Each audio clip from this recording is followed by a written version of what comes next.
Good morning बच्चों।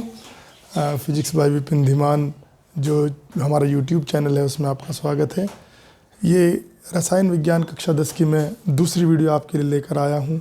जो पहली वीडियो मैंने आपके लिए बनाई थी उसमें एक छोटी सी हमसे मिस्टेक हुई थी, तो मैं बता देता हूँ कि कार्बन के जो दो गुण बताए थे हमने, चतुसंयोजकता और श्रृंखलन। श्रृंखलन में जब हम उसके टाइप बता रहे थे, खुली श्रृंखला, फिर शाखा युक्त श्रृंखला, फिर जो बंद श्रृंखला बताई थी, बंद श्रृंखला का नाम हमने संवृत्त लिख दिया था। संवृत्त नहीं बेटा, वो विवर्त होता है। संवृत्त मतलब होता है खुला, विवर्त मतलब होता है बंद। तो वो गलत था, उसको सही कर लेना आप लोग। अब क्योंकि हमने समझा कि भाई कार्बन के जो दो गुण होते हैं इसकी वजह से बड़ी श्रृंखला में यौगिक बनाता है, तो कार्बन के ही बारे में आगे हम पढ़ेंगे।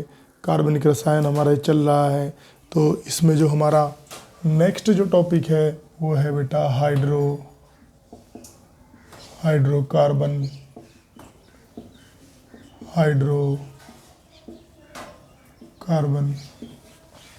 हाइड्रोकार्बन क्या होता है? देखो नाम से ही पता चल रहा है।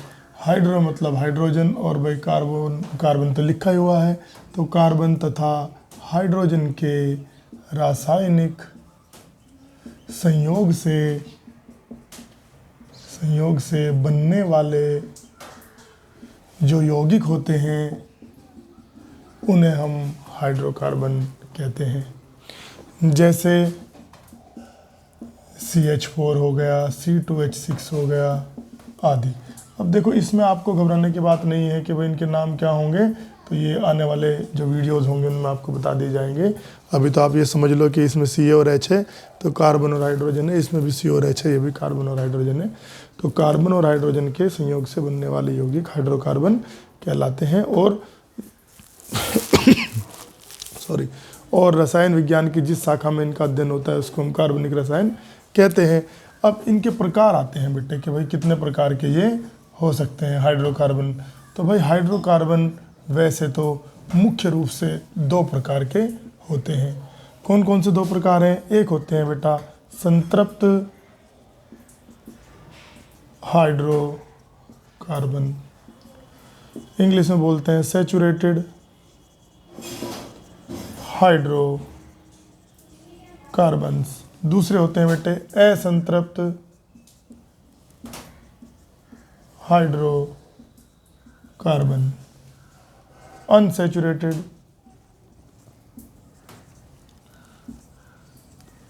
हाइड्रोकार्बन्स।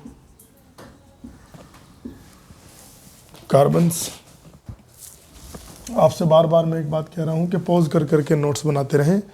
चलो जी, पहले बात करते हैं हम संतृप्त हाइड्रोकार्बन्स की।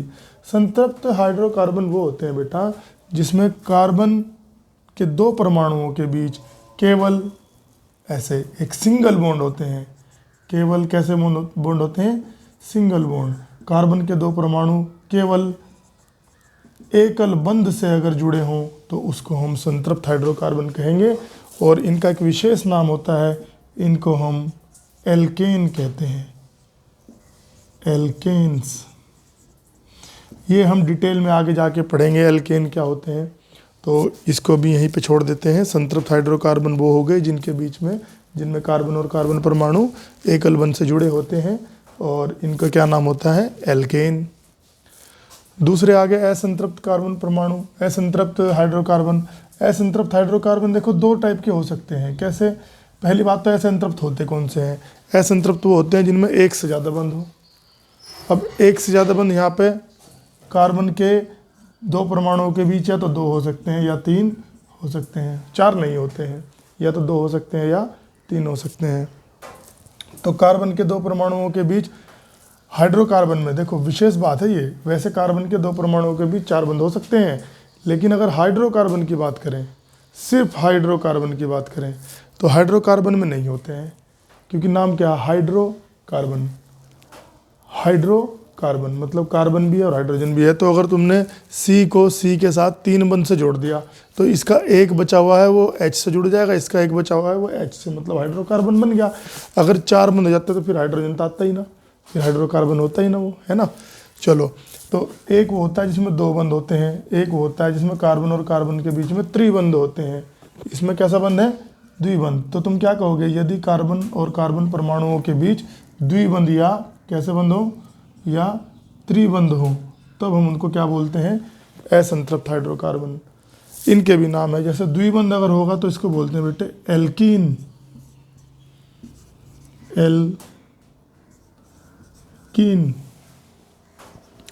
और अगर त्रिबंध होगा तो इसको बोलते हैं बेटे एल्काइन, एल्काइन। तो जो हाइड्रोकार्बन है वो आपको बताए हैं, इनके प्रकार बताए हैं। एल्कीन कौन सा होता है, जब सिंगल बॉन्ड होता है इसको संतृप्त हाइड्रोकार्बन कहते हैं, उनका नाम एल्केन भी होता है।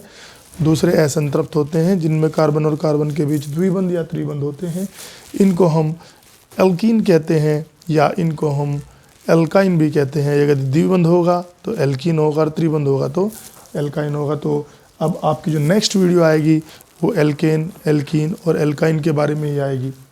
उससे पहले एक चीज़ मैं आपको बता देता हूँ नेक्स्ट वीडियो से पहले, कि यहाँ पे केमिस्ट्री में जब हम अब नाम लिखना शुरू करेंगे इनका, जैसे ये CH4 लिखा है, C2H6 लिखा है, इनके नाम क्या होंगे, तो ध्यान रखेंगे बेटे कि केमिस्ट्री की जो काउंटिंग होती है थोड़ी अलग होती है। जैसे यहाँ पे अगर जब एक आएगा, अगर एक कार्बन है तो उसको बोलेंगे मेथ,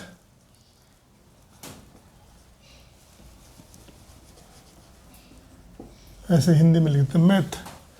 दो होंगे तो उसको बोलेंगे एथ, तीन होंगे तो प्रोप, चार होंगे तो ब्यूट, पांच होंगे तो पेंट, छः होंगे तो हेक्स, सात होंगे तो हेप्ट, आठ होंगे तो ऑक्ट, 9 होंगे तो नॉन, और 10 होंगे तो डेक। यहाँ तक ही यूज करने होते हैं मोस्टली, तो आपको यहाँ तक भी नहीं, 7 या 8 तक ही आपका काम इसमें चल जाएगा। तो जब एक कार्बन होंगे तो इसको हम मैथ बोलेंगे, 2 होंगे तो ये एथ बोला जाएगा, 3 होंगे तो एथ। हालांकि इसका पूरा नाम नहीं है, सिर्फ मैंने बताया कार्बन से पहचान सकते हैं कि मैथ है, एथ है, प्रोप है, क्या है। तो ये नाम लिखने के लिए हम आगे यूज़ करेंगे। तो आगे जब मैं तुम्हें एल्केन, एल्कीन और एल्काइन पढ़ाऊँगा तो जब उसके यौगिक में लिखूँगा तो उनके नाम भी लिखूँगा, तो आपको समझ आ जाएगा कि सर ने कैसे लिखा है। तो आज की वीडियो में इतना ही। इसके बाद हम जो नेक्स्ट वीडियो डिस्कस करेंगे अपनी, वो एल्केन, एल्कीन और एल्काइन की होगी। Thank you very much.